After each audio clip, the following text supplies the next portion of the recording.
All right, we back with another episode of Market Talk. This week, we got another episode of the reality TV show that is This Goddamn World. I mean, there's so much craziness going on out here, like literally World War III starting, I guess. You know, Iran, Israel, thanks for starting World War III, I guess. The victims of the world are becoming the aggressors, right?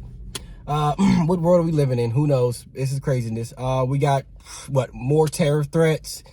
Elon apologizing to Trump. Okay, you're sweet for that. You can't do, there's no going back. That's dead. So we got a lot of stuff going on this week that's affecting the market. On Monday, the markets opened up solid. You know, everything was looking pretty good. Strong start to the week.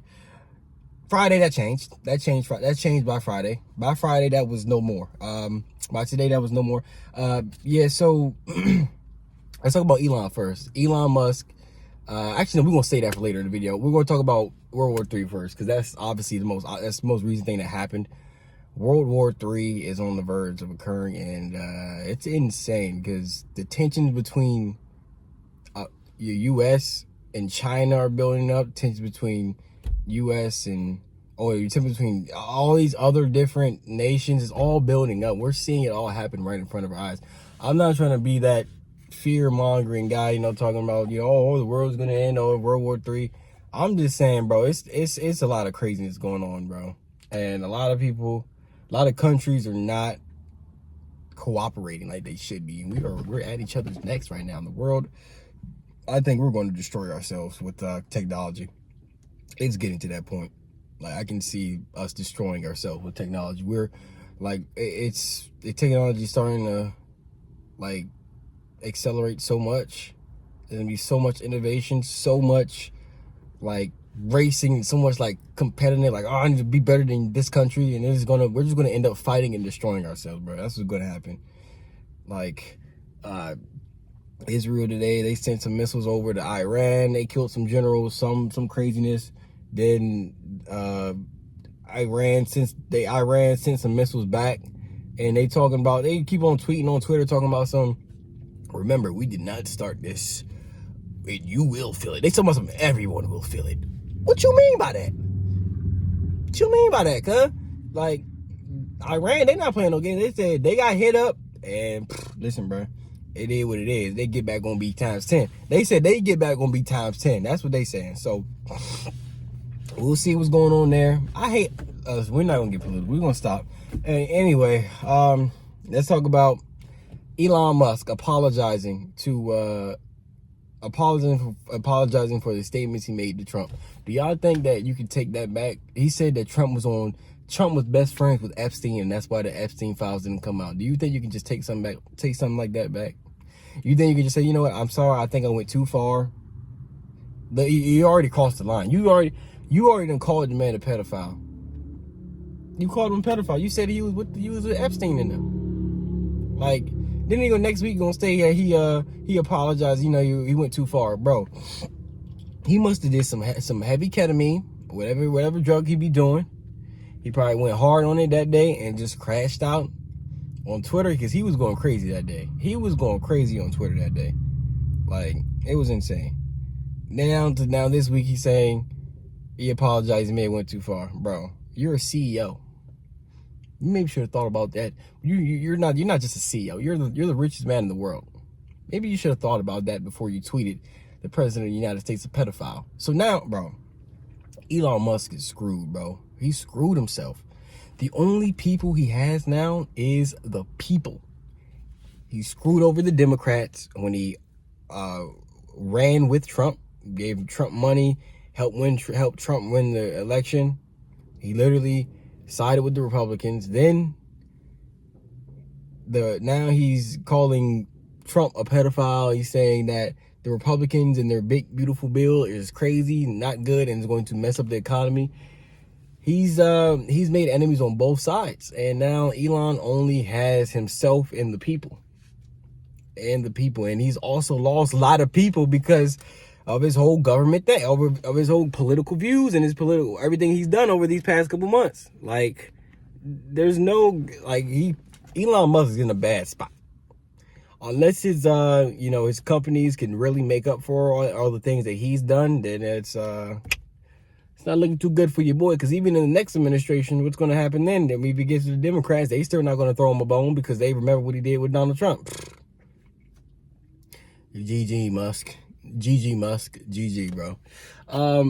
But then let's talk about my favorite company. Well, one of my favorite companies, NVIDIA. You know, your boy Hong Zhuang, whatever the CEO's name is. He's talking about how autonomous vehicles and quantum computing is literally like is the next iteration of technology, and it's the main focus for this next era. So they're going to be focused on pushing that. So, man, we're really in the future. Autonomous vehicles, AI weapons, man. Go invest in On the Real. I'm still holding strong with On the Real. On the Real, you know what I'm saying? But you know what's crazy? Let's go back to Trump and them. They're trying to replace let's talk about the Fed chair, okay? The Federal Reserve and all this stuff, because we got a Fed meeting next week. Fed meeting next week. So next week, that's the next video we're gonna be talking about. That's what we're gonna be talking about in the next video. The Fed rate cuts, hike or pause, whatever you may do. Trump is trying to get him to cut rates. He not cutting no rates. He said there's no reason to. I know what I'm doing. And honestly, I'm gonna trust in Jerome Powell, because Jerome Powell, I watched him walk a tightrope back in 2020, back when he was dealing with the stuff that happened from 2020 and 2022, around that time, like 2021, 2022. He was walking a tightrope when it came to cutting, like rate cuts, rate slack. I was watching that whole thing. I was attending every meeting. He would be like, "Oh, we're not cutting this time. We're cutting this time because this means this. The labor market's doing this, so I don't think we should cut this. This gives us more flexibility. We don't need to cut right now." And he was trying to avoid a hard crash for the economy, a hard landing. They kept on saying hard landing, hard landing. And what did they do? They avoided the hard landing, or did they? But they avoided the hard landing, and he actually landed the plane.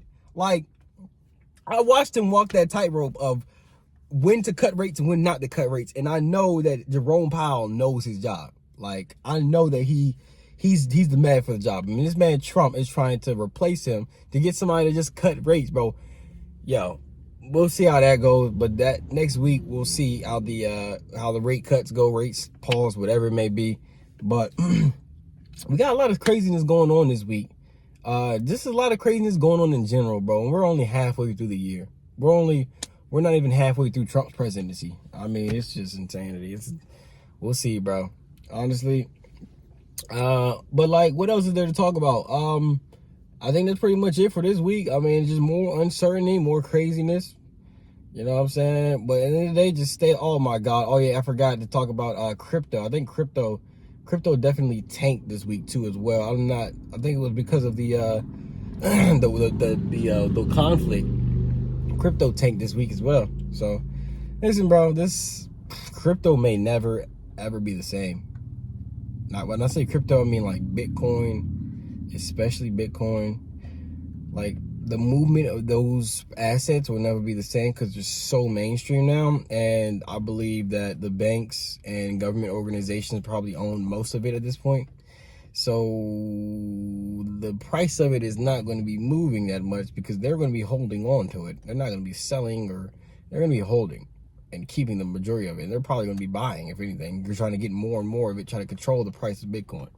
Because that's what you can do when you have the majority of Bitcoin. So that's gonna be it for this episode of Market Talk. I mean, there's a lot of craziness. We'll see if I'm in combat gear out in the front lines next week, because I mean, we're in goddamn World War III, so we'll see what's going on. So other than that, stay locked in, keep investing, and I'll see you on the other side. I don't know which side that is, but I hope it's not the battlefield. We'll see.